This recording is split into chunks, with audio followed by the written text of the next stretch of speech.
Hello, another fairly quick, another fairly quick live stream about writing. The others weren't very quick, but it's a beautiful day and I'm going out for a jog, so fairly quick.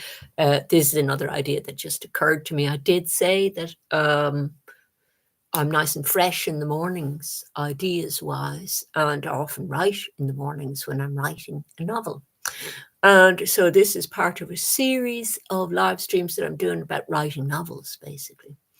So I covered a few kind of basic skills and ideas that are good things to bear in mind when approaching writing a novel. So I would hope that this would be particularly useful for anybody who's not sure how to approach it, you know. So this is called immersive writing, this one. And I always mention novels at the beginning because I make these chats about it very specific to writing novels, because I believe that I was talking about the medium being the message on the last live stream about it. And I believe that the form that you write in, let's say, whether it be a short story or a novel or blog writing or magazine writing, or writing articles or something, that you're going to be tailoring your writing to the needs of that particular media, or that media is tailoring its needs to you and, approaching you if you're hired to do something. But if you're a freelance novelist, you see, you're very free. So that's why I'm talking just about novels now, because it's a long form way of writing, isn't it? And I've called this immersive writing because some of the aspects I covered already don't cover this aspect. I covered talking about plots and themes when you're constructing a novel, and how it's very important to have both those things in mind and construct them very solidly and understand the difference between them. And in the last live stream about writing, I discussed style, and I made the argument that style is in large part substance as well, which is a big thing to say about writing. That it's not just to do with how you organize paragraphs or anything. It is part of plot and themes and everything that is really hard to disentangle from the other things and should be integral to them when you're making a novel. It's part of the magic of making a novel. So another part of the magic of making a novel that I wanted to add to that discussion while I was still enthused about it, and the enthusiasm is part of this discussion actually, is immersion, the idea of immersing yourself in an experience in order to write. So at a few different stages, you could be doing this. But I said when I was talking about plots and themes that don't write a book at all unless you have something you really, really want to write about. Don't be one of those people who sit there and go, I'd like to write a book. What'll I write about? Because you're writing a book for all the wrong reasons, possibly, if you're doing that. I think it's better to be writing a book because you've got a burning urge or need to write it, and you must do it, because it takes a lot of mental energy to write a book, and it takes a lot of organization as well in your daily life, and being consistent and everything, because it's a long format, isn't it? A novel. I think your average novel is about 100,000 words, I think. And I had to do a word count on mine, because you've no idea when you're writing sometimes how big the thing is going to grow. So you're kind of working with numbers a little bit, because you're going, well, how long am I spending on this? Is this going to be a whole novel? I don't want to end up with this series when I had planned it to be a story. That's part of the difficulty of writing, is figuring out how long it's going to take you to do specific chapters and everything. But I did talk about doing that in the first one in this series when I was talking about how to construct your plot and everything. I have some tips for doing that I think are good tips because they got me through my first novel very well, and it was quite a tricky one to hold together, you see, because there was a lot going on in it. So immersive writing, the way that I'm talking about immersive writing is you could look at it from the reader's point of view, and you always should be looking at the reader's point of view, because it's something that the reader has to immerse themselves in a different way than, say, going to the cinema. That's an immersive experience as well. It's a very visual experience as well as auditory experience. In a book, you've got words to work with. So the reader is immersing themselves in the plot through the words that you write. That's why the style is so important, and why I talked about style yesterday, and talked about it in a way that you mightn't expect me to talk about it, because it's not the way a lot of people talk about style. So it's worth watching that one.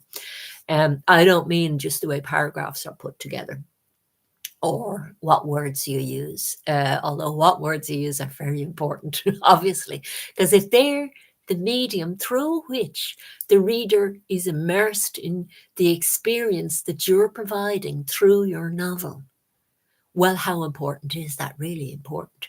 So you obviously want the reader to be immersed. The reader is entering into this pact with you that, hey, immerse me in your novel. I want to have this wonderful experience. So you're bringing the reader for this wonderful immersive experience in your novel, and doing it through the words that you use and the picture that you paint through your novel in the plot and everything is helping with the immersion. The style that you're using is helping them immerse themselves in the whole experience of your novel. Okay. So in order for your reader to be really immersed in it, and you want them to be really engaged, let's say, with your book. That's a real social media word, and I don't like using it in relation to novels, but you know what I mean, don't you? If you want them really immersed in your book, you have to be really immersed in the writing of it, not just obsessed with the idea that you're writing a book, which you can get very obsessed with because you kind of going, if you're somebody like me who had wanted to write a novel forever, it then becomes very exciting experience for you when you're actually writing. And when I was writing my first novel, every morning I'd wake up and I go, oh my goodness, I'm going to continue writing my novel now. This is amazing. It was an amazing experience for me because it was something I had wanted to do for so long, you see. But the reader doesn't share in that part of it at all.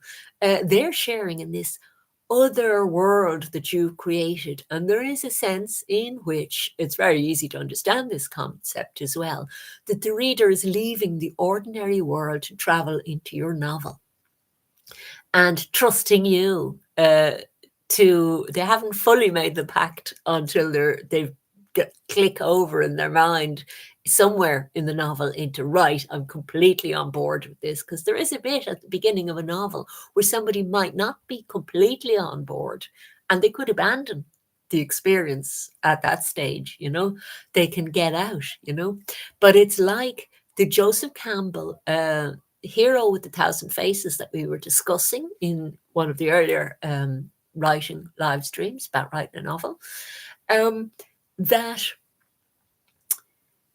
there is a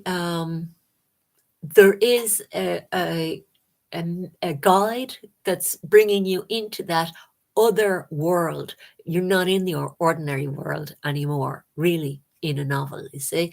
And the mythic structure of novels was what we were talking about in relation to that idea. But for the reader, the minute they open a book, they understand that they're leaving the ordinary world because they're going into this interior world where they have to be able to summon up the images. they're involved in the magic with you.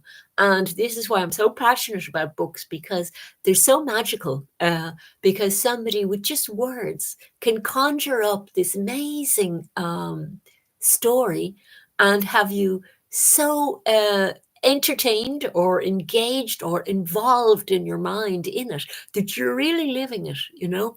And there is an experience as a reader that when you're reading, if you're reading something really that you're really immersed in, you lose all sense of time. Music can do that too as well. You listen to a beautiful piece of music, you're in this place that it's a place, it's like a different ground of reality where you're very alive, but the usual sequence of events have been suspended, and in its place, this wonderful thing that's very immersive has then surrounded you, and you are aware that you're living in this different space. So, people talk about books being very mind expanding, and they are not just for the ideas in them, but for the immersive qualities that they have, because they get the reader's mind active, working away, helping you co-create. And really the reader is in collusion with you when they're reading. And it's a very good idea, I think, to keep that in mind, because they're a co-creator with you to bring all these images to life. They're going to bring things to your book that maybe you visualized in slightly different ways, because everybody has their own little way of seeing things. But at the same time, your immersion in it should be so complete that it brings them into the depths of the water as well. They have a moment at the beginning where they haven't decided, are they going to dive right in? But there is a moment when they go, right, I'm really liking this. The water's lovely and warm. I'm diving in. And from that moment onwards, they are going to be a co-creator with you in that novel of summoning up the images. But you have the map, the legend, as it were, is the words, and the map of the territory is what you convey in your words and plot, which is conveyed through words as well in your novel. So being able to craft that very well is important, or they won't be able to become really immersed. However, I want to bring up another aspect of it. So, you know, you have to have respect for the way you put your words together in a story. That's very important.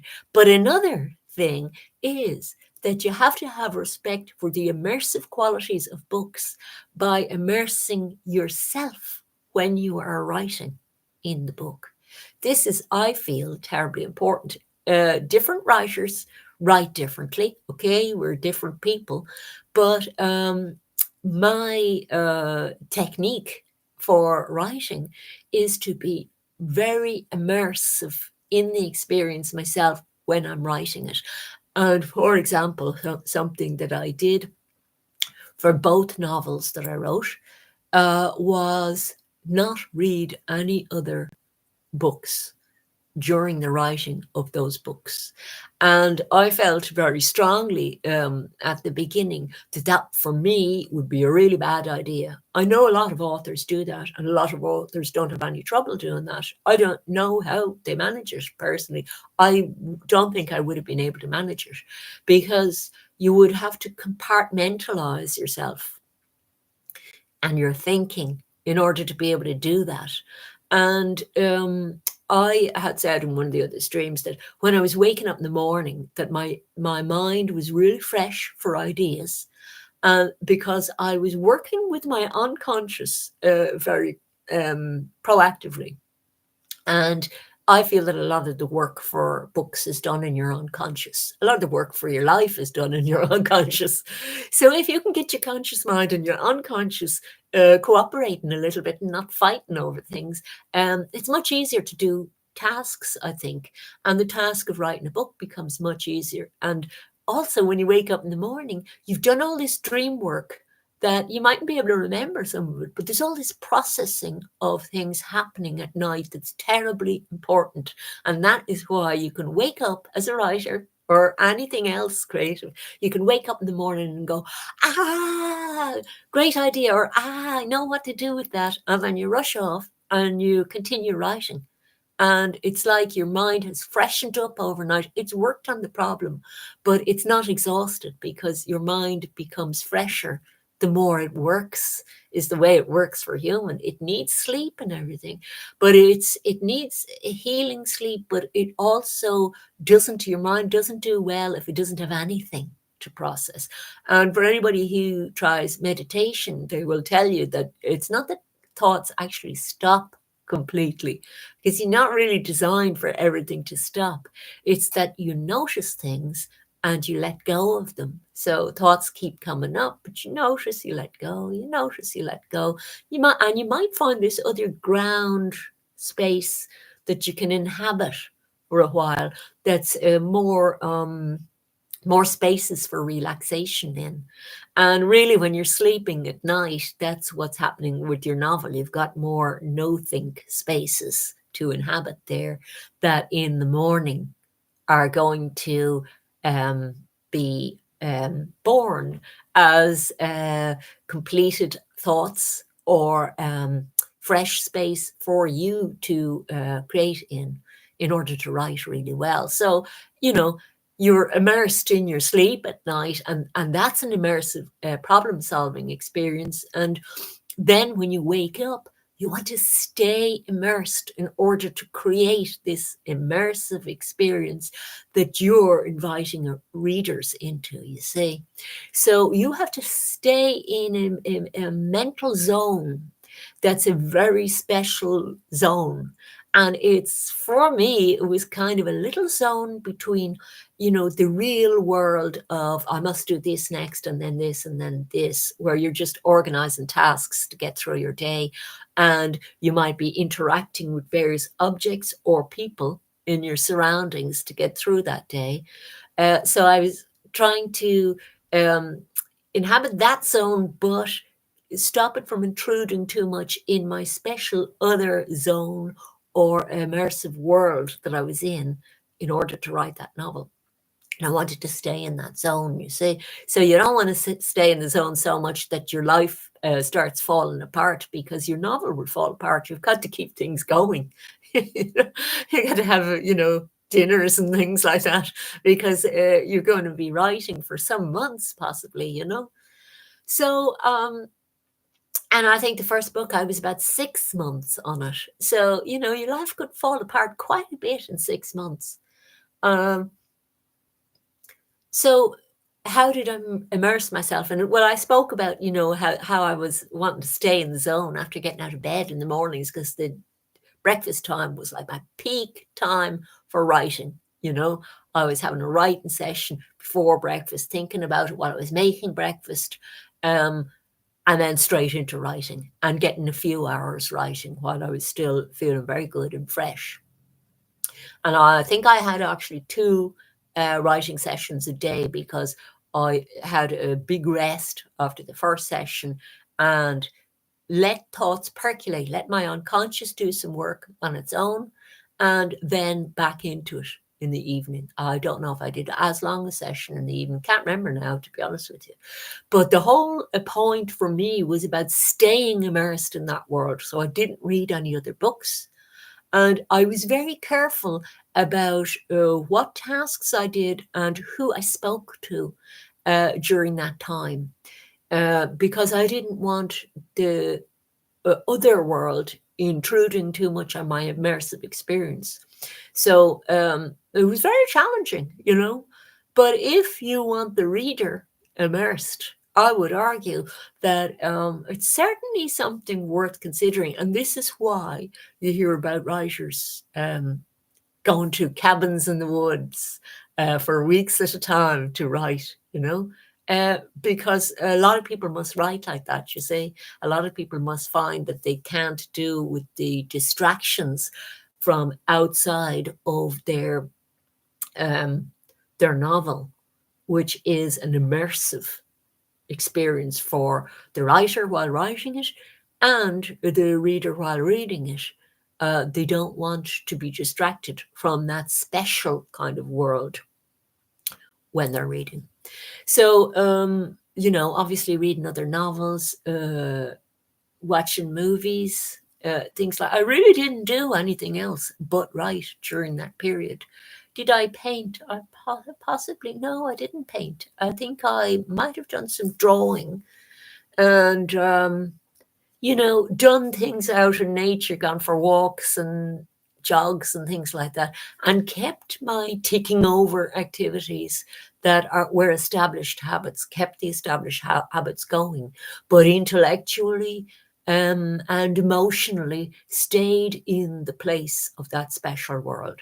So when you're in that special world, where are you getting the characters from? You see, the characters don't come up from your unconscious out of nowhere. You get archetypes inside, but the way storytelling works, it attaches to real world things. So your experience in the real world has to be honored a bit. If you're going to create an immersive experience, you have to draw from somewhere.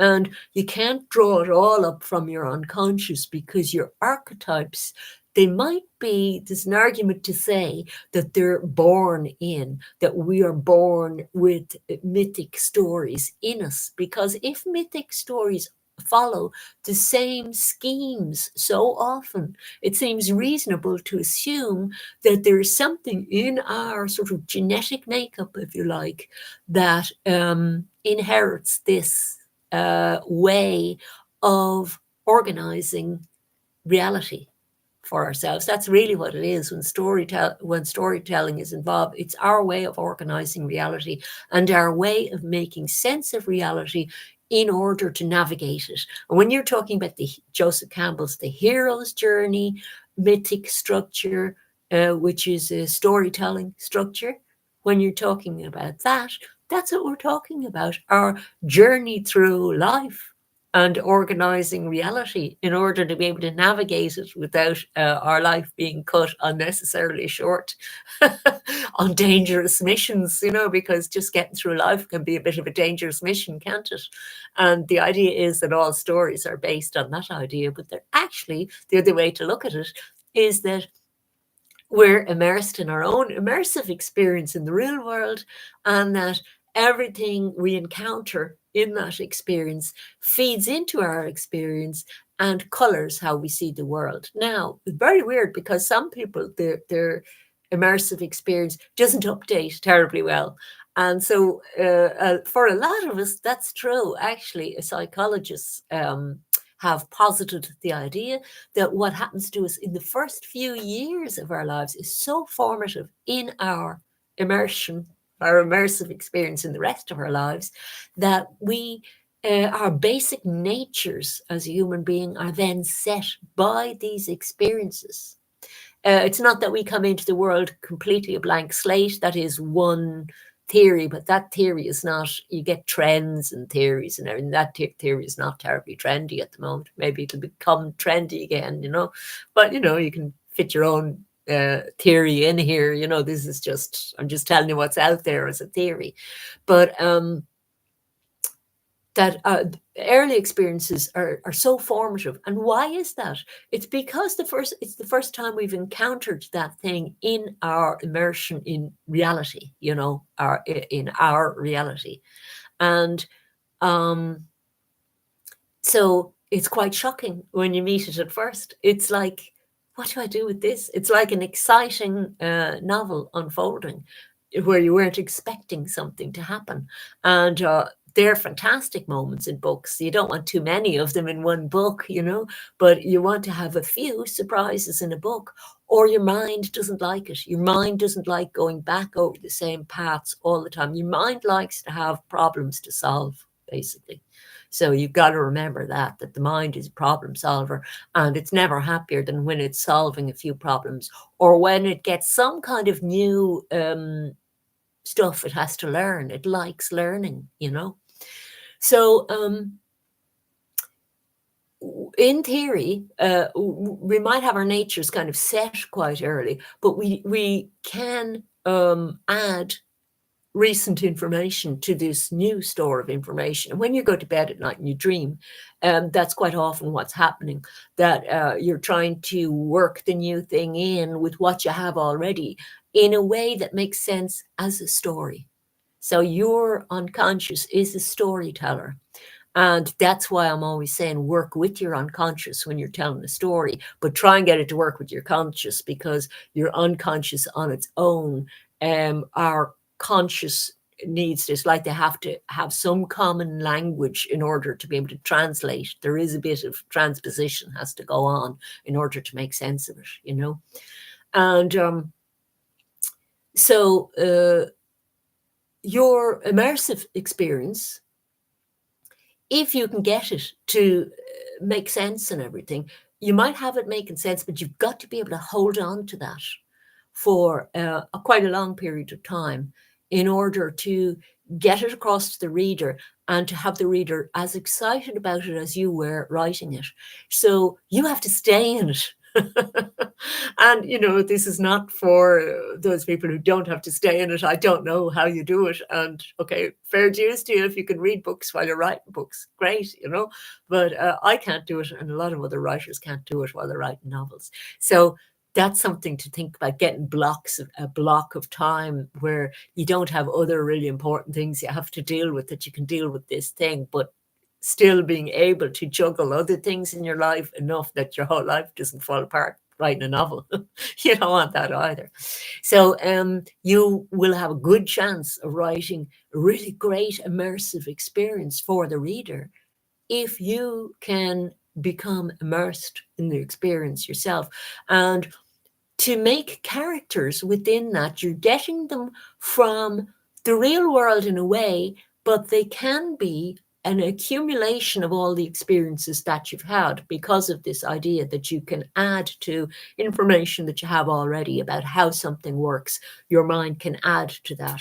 So you can have a character that could have you know, a particular nature, but they can have characteristics of various other people you've met in your life. Sometimes people in their books, they do come up with characters who have characteristics of that they've made up, but they haven't really got really great examples of in their own life.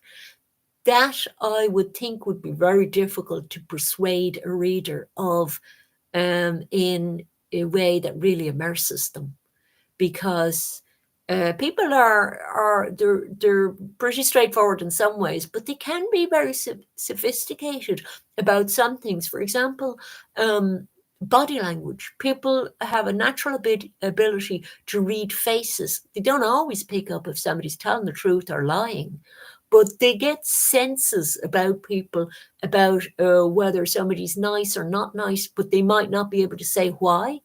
But when they see them, they go, okay, I knew there was something kind of off there, and now it's confirmed. So they're not just getting the clues through what you're saying through words, they're getting the clues through the ether of the medium, if you like the style, we'll say, of the medium that you're writing in and the way you're writing. So if you don't really know your stuff and aren't really immersed and convinced of it yourself, the reader isn't going to be convinced either. So when you're writing convincing characters, you better know what you're talking about. You don't have to have met a character that's exactly like that, but you have to kind of really understand those characteristics you're giving that character in a joined up way. Do those characteristics go together in one character? You see, you don't have to say to yourself, would you commonly get those characteristics in that character? You don't have to. They don't have to be a typical character. They can be a really unusual character with an unusual combination of characteristics, but they have to make sense together, you see. So all your experience in the real or the ordinary world, as Campbell might call it, are very important and feed into your experience for this special world of the immersive experience of a novel, and all the characters you create and the plot you create and everything. And your experience and what you have added in a cumulative way to that experience is feeding into it, you see. So it's very important for novelists to have experiences. Now, there are all sorts of experiences. There can be psychological experiences, there can be real world experiences of interaction with people, um, daring do experiences where you're a doer in life and you do lots of stuff. And there can be secondhand experiences that are experienced by your mind as though they're firsthand. So other books can actually be counted as experiences in your life. So don't worry if you're a young writer and you go, well, you have an advantage, Donna, because you're a lot older than me. You've had a lot more life experiences. But like maybe you've done more things than me in your short life. I don't necessarily have more experiences. I have done different things with those experiences, or sort of taken those experiences in and processed them in different ways. And sometimes people talk to me and they say, you make the world sound so exciting, which is a wonderful compliment. What a lovely thing to say. I'm sure some people find me very boring, but the people who say they find me exciting, they get to stick around a while, because you like being flattered, don't you? But uh, the world is exciting, you see, and it just depends on what you find exciting and your ability, if you're a writer, to be able to convey what's exciting about that. And that's part of the immersive experience of a novel. What is it about your characters that is unique, exciting, special for this immersive world? Does it make sense? Can you, in order to immerse somebody has to understand something before they want to dive into it, or at least understand what context it is. You're not going to dive into a swimming pool if you think it might be a pane of glass and not water. You see what I mean? If you're not sure, that's why books on the outside, they say the genre. And okay, I said for one of my books that one of my books was marked as a dystopian novel. The other one was mixed genres, which might make some people uncomfortable about reading. But the sort of reader I wanted was somebody that doesn't mind being slightly in a new place. So that was great for me, being able to state that it was a comedy, thriller, romance on the back, because it's a mix of genres, you see. So uh, that's what the reader needs. The reader needs to know quite early, at a quite early stage in the novel, that you've gone all in, immersing yourself in this fabulous world that you're telling them about. And they need to really want to dive in with you, you see. So that's why I'm talking about an immersive experience today. And do go back and all the live streams on this topic now that I've done on writing novels, they do all relate to each other. And they are all starting points for novels. I'm not talking about, while you're writing, how to write the actual mechanics of the novel when you're writing. I'm talking about how you organize it before you write it, which is quite a large part of the work, and where your mindset should be and everything. I don't know if I'll do other live streams if some brilliant idea occurs to me during sleep and I wake up going, Eureka. Well, maybe I will. I don't know. We'll see. We'll see. So an immersive experience demands a writer's immersion in the task. See you. Bye-bye.